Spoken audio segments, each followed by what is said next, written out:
Geetanjali enclave Delhi का एक posh इलाका। इस रात तकरीबन 9-10 लोग गीतांजलि एन्क्लेव नामक इस पॉश कॉलोनी में बेहद खामोशी से दाखिल हुए।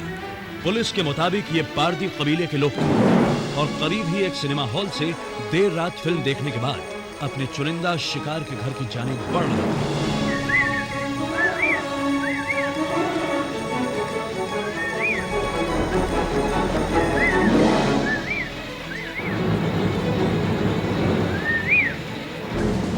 पुलिस के मुताबिक इन अपराधियों में से 2 लोग पहले घर के अहाते में दाखिल हुए। इनमें से एक इस गैंग का लीडर था। बाकी सब अपराधी बाहर अपने साथियों की चौकीदारी करते रहे। इस दौरान ये सभी अपराधी आपस में कुछ खास जानवरों और परिंदों की आवाज निकालते हुए एक दूसरे से मुखातिब थे।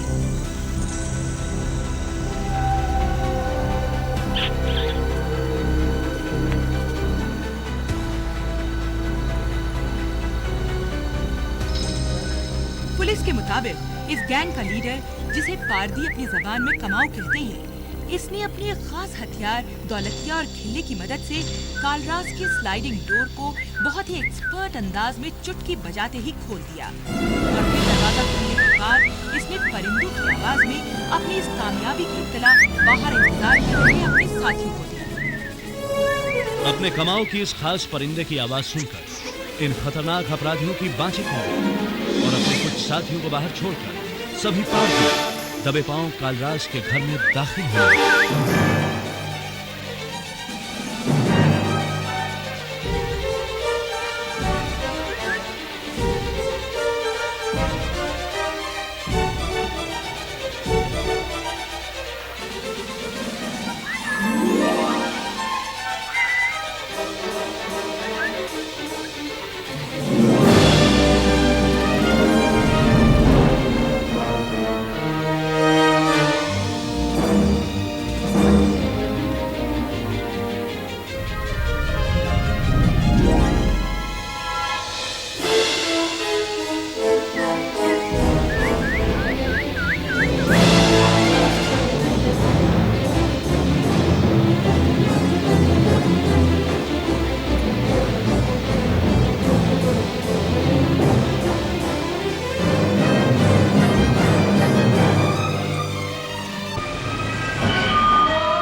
पुलिस के मुताबिक 23 जुलाई 1997 की रात कालराज के घर में 5 लोगों की हत्या करने के बाद ये खतरनाक अपराधी घर में मौजूद तमाम कैश और ज्वेलरी लेकर फरार हो गए। पुलिस के मुताबिक पारदी कबीले के ये खतरनाक अपराधी इस तरह खामोशी से अपने चुनिंदा शिकार के घर में घुसते हैं कि रात को सोते हुए इनके विक्टिम को इस बात का जरा भी एहसास नहीं रहता कि बेहद खतरनाक और तशद्दुद पसंद लुटेरे इनके घर में दाखिल हो चुके हैं। मोस्ट वांटेड इस हफ्ते दिल्ली में पारदियों द्वारा की गई एक वारदात को रिकंस्ट्रक्ट कर रहा है। इस रिकंस्ट्रक्शन को जरा गौर से देखिए और इस बात का अंदाजा लगाइए कि खुद आपके घर पारदियों के हमले से कितने महफूज हैं।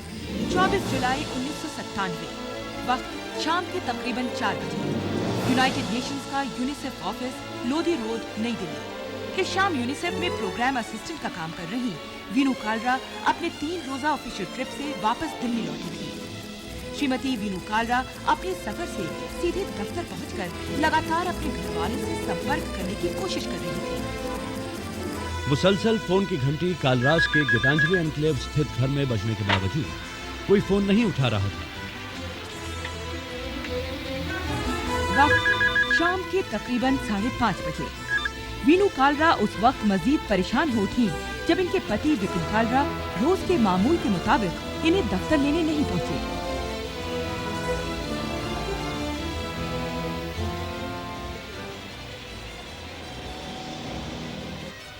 वक्त तकरीबन शाम के 6:30 बजे। वीनू कालरा एक टैक्सी पकड़कर जहन में बेचैनी के ख्यालात लिए गीतांजलि एनक्लेव स्थित अपने D21 मकान पर पहुंची। घर के बाहर बेहद सन्नाटा और खामोशी थी। घर का मेन गेट बाहर से बंद था। इनके द्वारा बार बार बेल बजाने के बावजूद अंदर से कोई जवाब नहीं आया।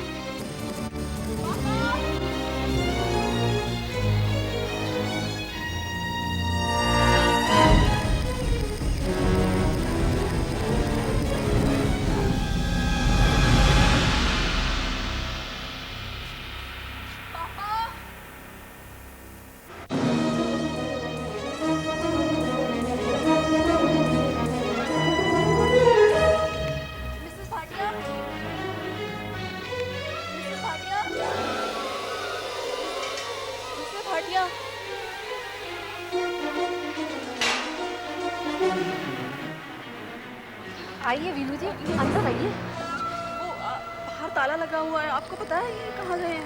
नहीं, मैंने तो कल शाम से किसी को नहीं देखा। क्या ताला लगा हुआ है? हाँ, ऑफिस में फोन पर फोन करे जा रही हूँ, कोई फोन भी नहीं उठा रहा। ये मुझे लेने भी नहीं आए, समझ नहीं आ रही। लेने भी नहीं आए? घबराइए नहीं, अभी देखते हैं। छोटू, छोटू।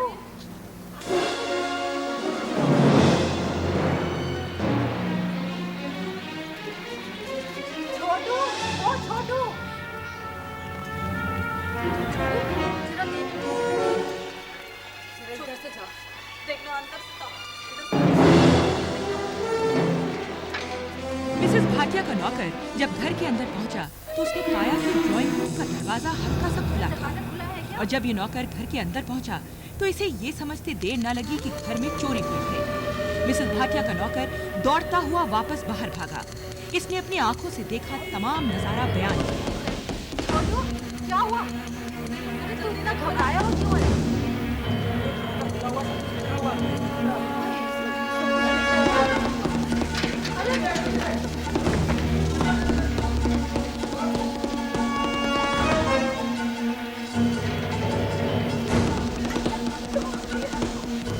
खबर सुनते ही वीनू कालरा और मिसेस भाटिया किसी तरह कूदकर घर के अंदर दाखिल हुए।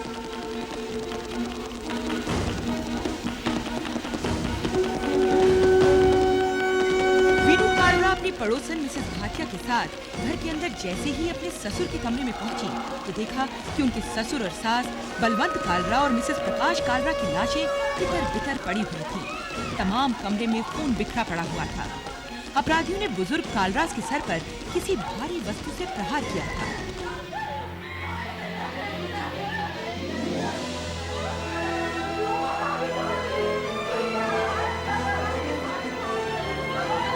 ये तबाहकुन मंजर देखने के बाद इन लोगों की सांसें रुक गई और फिर जैसे ही बदहवास अंदाज में ये लोग वहीं बगल में ही वीनू के देवर के कमरे में दाखिल हुए तो वहाँ इससे भी ज्यादा दिमाग और दिल को सुन्न कर देने वाला मंजर इनका इंतजार कर रहा था। इस कमरे में वीनू के देवर राकेश और इनकी पत्नी रूमा भी खून से लथपथ मुर्दा हालत में पड़े थे। इस कमरे की तमाम अलमारियां खुली हुई थी, मानो किसी ने इत्मीनान से इन अलमारियों को लूटा है।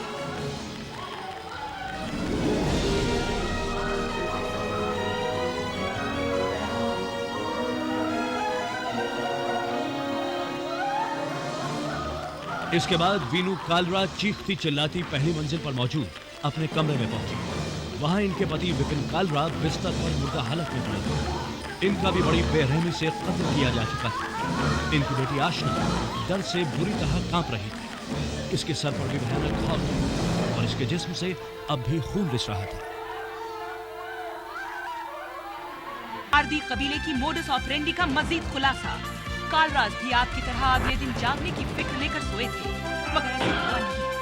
आपका इस कबीले के बारे में जानकारियाँ रखना निहायत जरूरी है। मध्य प्रदेश से ताल्लुक रखने वाला यह कबीला पारदी कबीला पूरे हिंदुस्तान में तकरीबन हर रोज किसी न किसी शहर में मासूम लोगों की जिंदगियां ले रहा है। इस कबीले की मोडस ऑपरेंडी निहायत ही अजीबोगरीब है। पारदी घर में घुसने के बाद किसी भी फर्द को जिंदा नहीं बख्शते। क्या आपका घर पारदी के हमले से महफूज है? इसके अलावा आपको 3 भगोड़े पारदियों का पीछा भी करना है।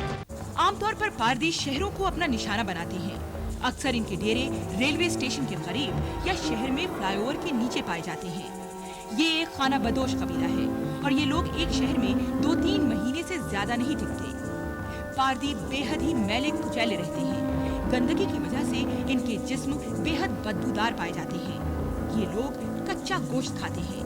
अक्सर इनके डेरों के बाहर मुर्गी या दूसरी चिड़ियों के पर पाए जाते हैं। पारदी शहर में डेरा डालने के बाद इस शहर के पौष इलाकों को तलाश करते हैं और इन इलाकों में ये गुब्बारा या कोई और सामान बेचने वाला बनकर आलीशान मकानों को अपने शिकार की शक्ल में चुन लेते हैं। ये ऐसे मकानात को खास तौर पर अपना निशाना बनाते हैं जो पार्क के करीब या सुनसान जगह पर मौजूद हो, ताकि रात को वारदात करने के बाद इन्हें भागने में आसानी हो सके।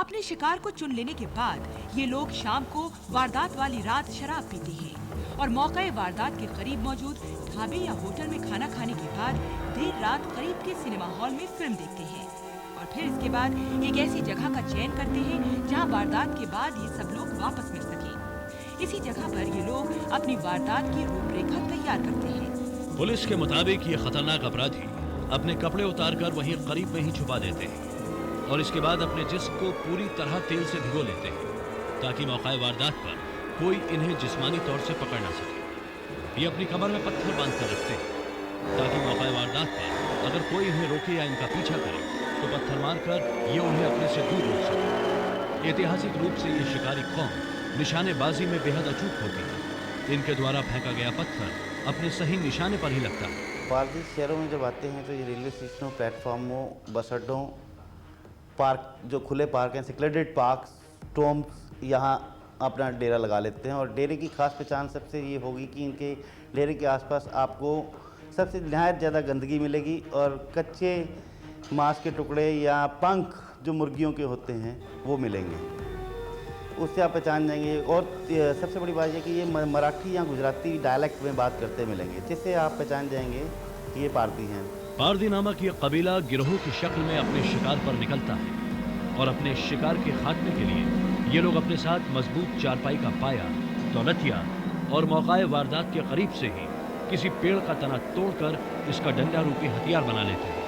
जालिम और बेरहम होते हैं कि घर में मौजूद किसी भी शख्स को जिंदा नहीं बख्शते, चाहे इन्हें लूट में पैसा मिले या ना मिले। पारदी ऐतिहासिक रूप से उत्तर प्रदेश के झांसी और मध्य प्रदेश के गुना इलाकों से ताल्लुक़ रखते हैं। इस कबीले के बारे में ख़ास बात यह भी है कि इस जनजाति के तकरीबन सभी लोग आपराधिक तरीक़ों से अपनी जीविका चलाते हैं और इस कबीले में वो लोग जो कि आपराधिक मामलात में दिलचस्पी नहीं लेते, उनको वाकई बहुत ही हक़ारत और बेइज्जत नज़रों से देखा जाता है। आप इन 3 पारदियों के चेहरों को पहचान लीजिए। इन तीनों अपराधियों की कर्नाटक, आंध्र प्रदेश, महाराष्ट्र, गुजरात, मध्य प्रदेश, राजस्थान, उत्तर प्रदेश और दिल्ली की पुलिस को सख्त तलाश है। पुलिस के मुताबिक ये कन्विक्टेड अपराधी भारत के विभिन्न हिस्सों में 100 से ज्यादा वारदातों में मुलव्वस हैं और तकरीबन 250 लोगों की हत्याएं कर चुके हैं।